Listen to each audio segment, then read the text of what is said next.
Olá, meu nome é Ângeles e hoje nós vamos falar sobre as curas de Jesus e o magnetismo. Mas antes de iniciar esse tema, eu quero citar uma pessoa que me inspira muito, um grande estudioso do magnetismo no país, que é o querido Jacó Mello. Jacó trabalha há mais de 50 anos com magnetismo, ele é espírita, é um grande pesquisador. E em 1992 ele publicou o seu primeiro livro pela FEB, que é a Federação Espírita Brasileira, chamado Passe, e se tornou aí referência com mais de 100 mil exemplares vendidos. Ele é de Natal, lá no Rio Grande do Norte. Tive a oportunidade de estar com ele em janeiro de 2020, lá no Seminário de Magnetismo Humano, em Parnamirim. E ele tem várias publicações sobre o estudo do magnetismo, com explicações das técnicas, um grande estudioso. Né? Recomendo quem ainda não conhece, buscar suas obras, os livros, seguir ele, enfim, ele tem alguns canais, né? Vale muito a pena, é um grande, grande aprendizado. Jacó, um beijão para você. Quando a gente fala de magnetismo, a gente tem alguns livros clássicos, né, que citam aí magnetismo animal, ou aqueles, né, que são traduzidos, também usam esse termo. Isso acaba até, acaba até confundindo as pessoas. Pensam que que o animal, ele está destinado ao reino animal, o termo animal, magnetismo animal. E, na realidade, a origem animal é outra, vem de ânima, que vem de alma, e ao longo do tempo, o termo passou a ser usado como magnetismo humano. O estudo do magnetismo ele é vasto e algo surpreendente, mas foi realizado de forma totalmente isolada.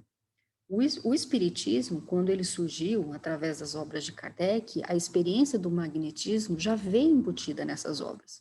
Então, nós temos aqui, né, alguns estudiosos, Mesmer, Allan Kardec, né, que inclusive o próprio Kardec cita o Mesmer em algumas das suas obras.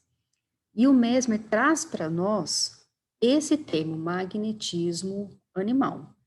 E, por sua vez, o Allan Kardec trouxe o espiritismo. Mesmer, ele trouxe a expressão que já era utilizada, inclusive, por Paracelso e por Helmont, isso lá no século XV. E esses dois fazem menção sobre o magnetismo usando os próprios exemplos de cura realizados por Jesus. E nós vamos ver alguns exemplos desse um pouquinho mais para frente. Quando Allan Kardec escreveu o Livro dos Espíritos, ele fez questão de falar que ele já era magnetizador há mais de 30 anos. Isso traz para nós espíritas um olhar sobre o magnetismo com respeito. Ele nunca tratou nenhum assunto de forma que não fosse séria e que não fosse concreta, né? Então a gente pode checar esse trecho aqui, ó. O Cristo, que operou milagres materiais, mostrou por esses milagres mesmos o que pode o homem quando tem fé, isto é, a vontade de querer e a certeza de que essa vontade pode obter satisfação. Também os apóstolos não operaram milagres seguindo-lhe o exemplo? Ora, que eram esses milagres senão efeitos naturais, cujas causas os homens de então desconheciam, mas que hoje, em grande parte, se explicam e que, pelo estudo do espiritismo e do magnetismo, se tornarão completamente compreensíveis? Isso lá no Evangelho, segundo o Espiritismo, lá no capítulo 19, no item A Fé Humana e a Divina. Então, Kardec nos falou, nós devemos progredir, nós devemos desenvolver nossas possibilidades. Será que o magnetismo entrou na doutrina espírita de forma natural? Teria Allan Kardec colocado na doutrina espírita aquilo que ele acreditava? Ou será que ele deixou as explicações naturais vir a confirmar ou a negar aquilo que ele mesmo acreditava? Então, vamos pensar o seguinte, vamos usar um exemplo, que inclusive já foi estudado isso anteriormente, sobre fluidos. A gente encontra isso também lá no Livro dos Médiuns, no capítulo 8, do Laboratório do Mundo Invisível. O espírito atuante é o do magnetizador, quase sempre assistido por outro espírito. Ele opera uma transmutação por meio do fluido magnético, quando a gente está fluidificando a água, magnetizando a água. Então, o que a gente quer, né? O que a gente entende por isso? Pela vontade e força do pensamento, pode-se magnetizar a água. O termo né, água fluidificada, que na realidade este termo ele não era usado pelo Allan Kardec, esse termo ao longo das revisões, dos livros, ela foi substituída. Lá na questão 33 do Livro dos Espíritos, fala assim, ó, quem magnetiza a água é o homem e não os espíritos. É óbvio que o espírito ele vai ajudar, né? O homem vai ser um veículo desse espírito. Mas está bem claro nessa questão que quem magnetiza a água é o homem. E daí tem mais aqui, ó. Essa teoria nos fornece a solução de um fato bem conhecido em magnetismo, mas inexplicado até hoje, o da mudança das propriedades da água, por obra da vontade. Ora, desde que pode operar uma modificação nas propriedades da água, pode também produzir um fenômeno análogo com os fluidos do organismo, onde os efeitos curativos da ação magnética convenientemente dirigida, e aí segue o texto, enfim, dando toda uma explicação sobre isso. Ou seja, nesse exemplo, a gente já percebe a possibilidade, né, ou aquilo que a gente consegue fazer só com a nossa vontade, só com a nossa força de pensamento, com o desejo de ajudar, com o desejo de fazer o bem. E daí a gente observa mais um trecho no livro A Gênese, lá no capítulo 14, sobre curas, que fala o seguinte: o fluido universal é o elemento primitivo do corpo carnal e do perispírito, os quais são simples transformações dele, pela identidade da sua natureza.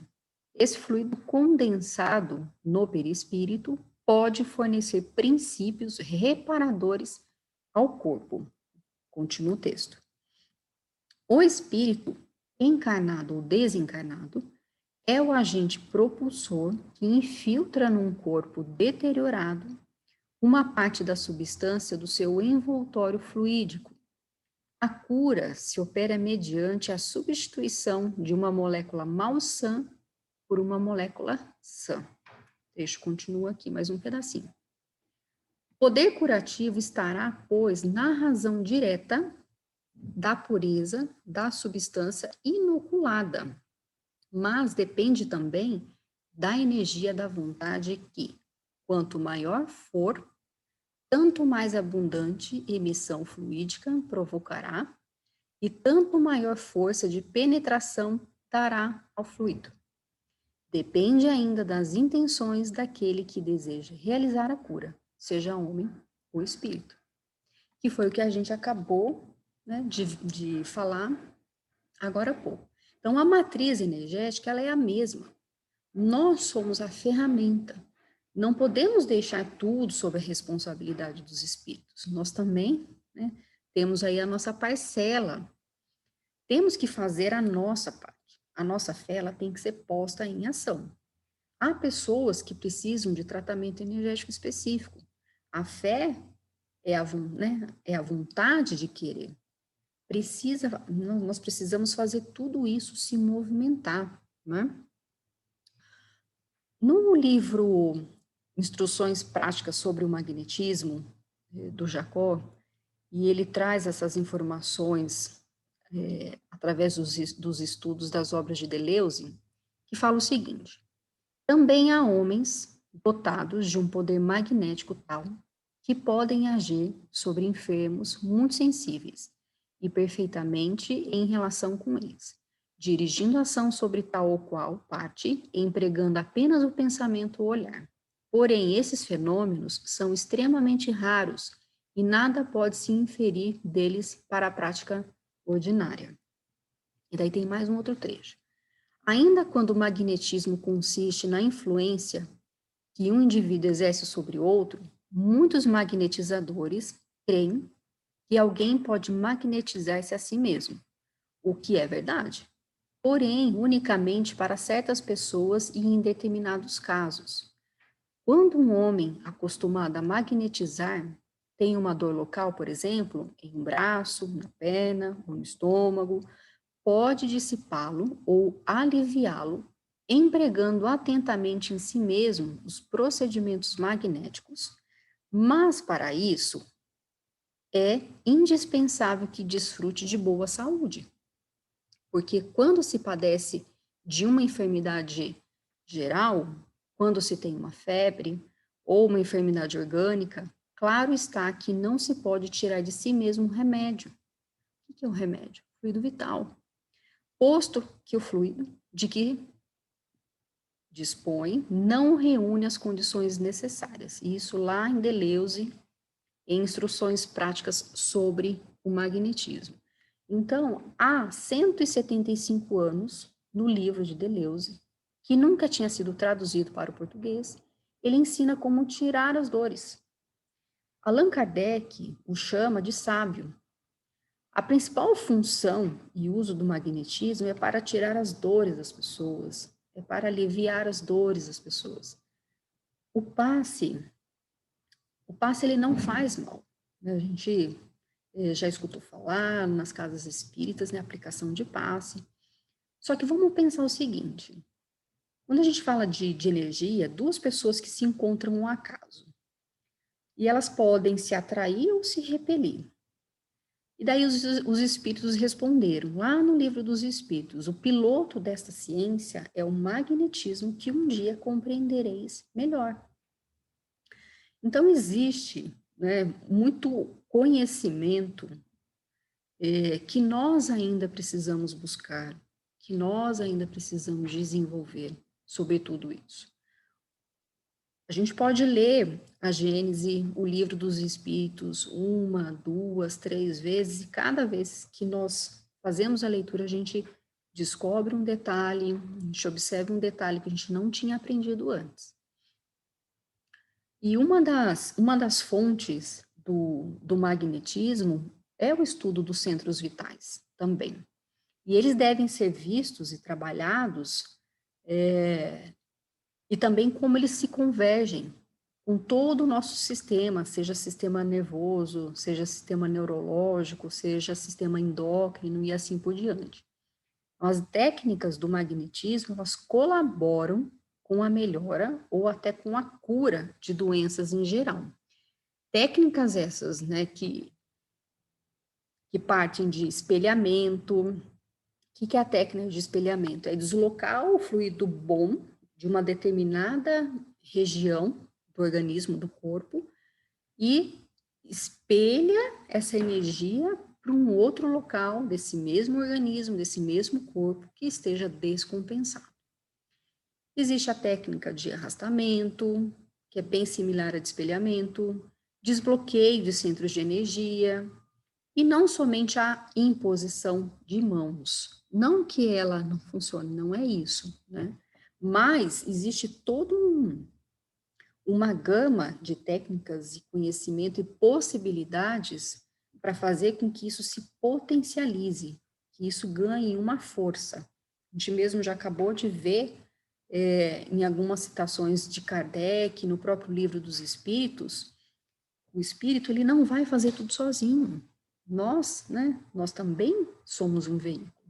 E através de técnicas, de possibilidades de cura, a gente pode ter um resultado diferente. Eu trouxe, só para ilustrar, não é o foco da aula de hoje, mas apenas para ilustrar uma visão básica dos centros vitais e dorsais, e quando a gente estuda o magnetismo, a gente fala de fluxo e refluxo, que é a entrada da energia, a saída da energia. Então, eu tenho vários pontos, né? Vários centros vitais. Aqui, fluxo e refluxo. Então, eu estou observando essa figura frontal, aqui na lateral, para a gente saber onde que ficam as posições. E aqui na posição dorsal.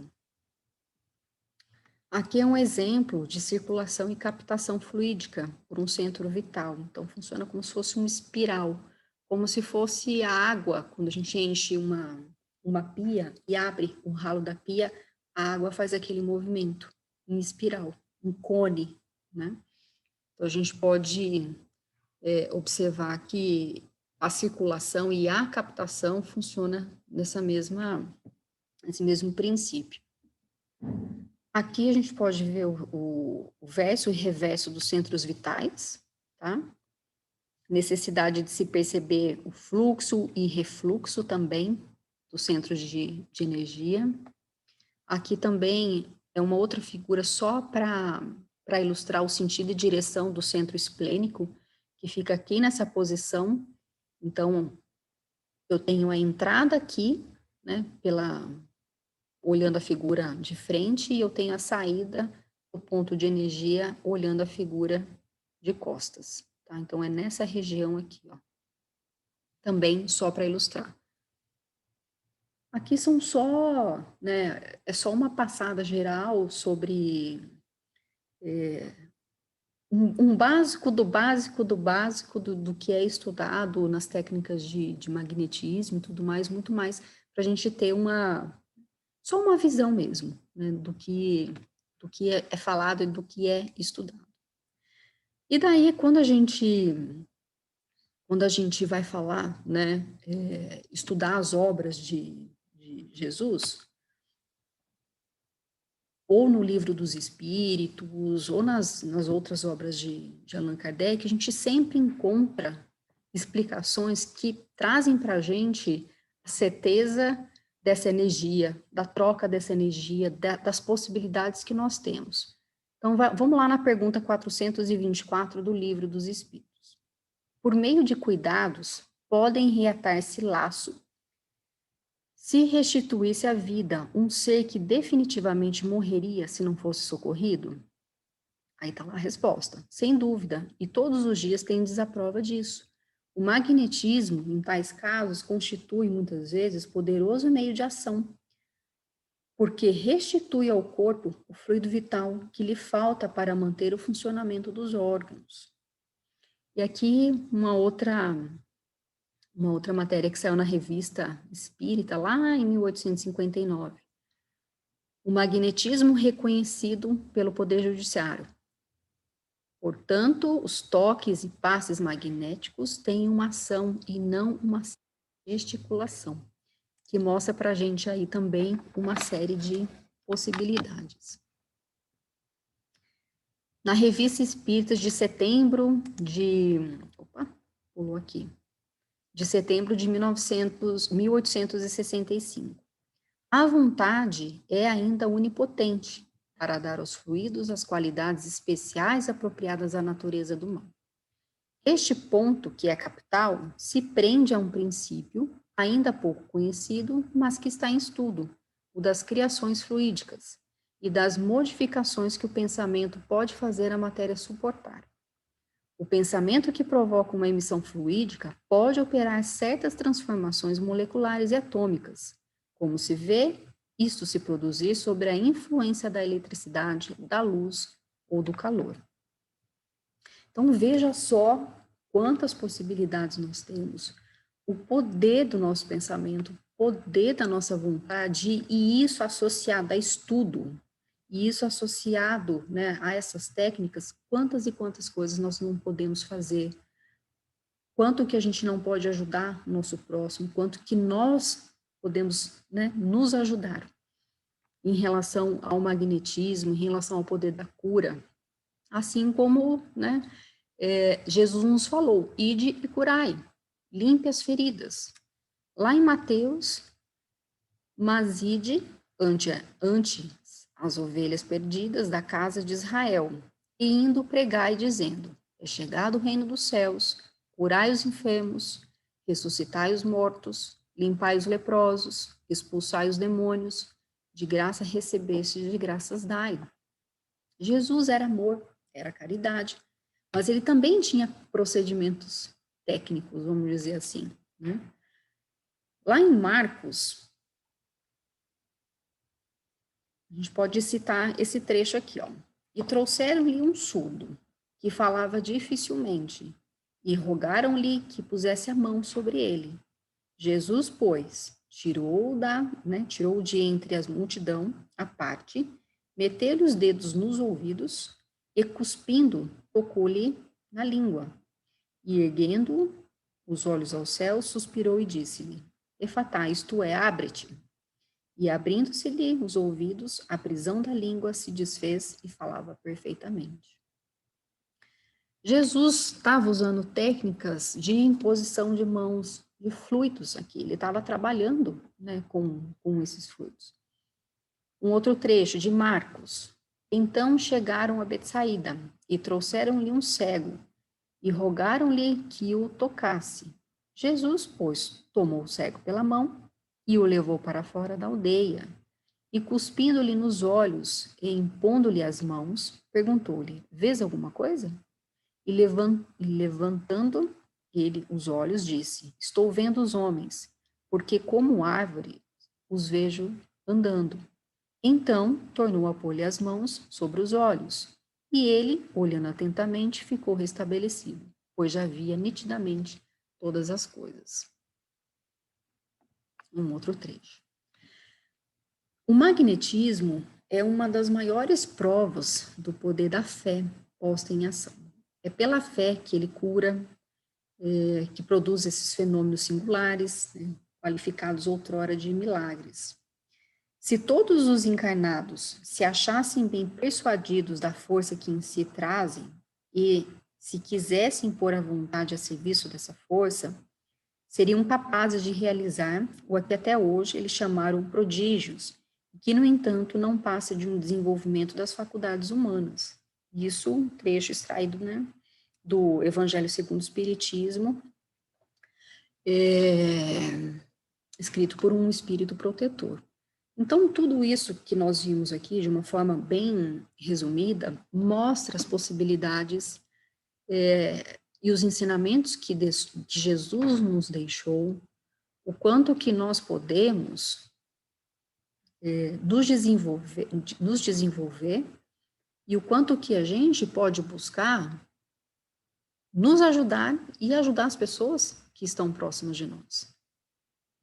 O poder está nas nossas mãos, né? O poder está aqui na nossa mente, no nosso pensamento, na nossa força de vontade, na nossa fé. Mas não adianta eu ter fé e eu ficar parado esperando que as coisas aconteçam. Eu preciso ter fé, mas eu preciso atuar, eu preciso ter uma ação sobre alguma coisa, eu preciso agir sobre alguma coisa. Aí isso vai ter movimento, aí as coisas vão acontecendo, né? Então, nós passamos aqui um resumo por todo, né, por todo o histórico, né, do magnetismo, um pouco o que fala o livro dos Espíritos, o que fala o Evangelho, um pouco sobre Mesmer, sobre Deleuze, e um pouquinho também sobre os estudos do Giacomello, que eu super recomendo que quem ainda não conhece, que busque, que estude as obras que são fantásticas, enfim, cada momento é um novo ensinamento, e quanto mais você estuda, mais você tem vontade de estudar, e mais coisas você tem para aprender. Então, vale super a pena. Eu quero agradecer a oportunidade de estarmos aqui mais uma vez juntos, e até uma próxima.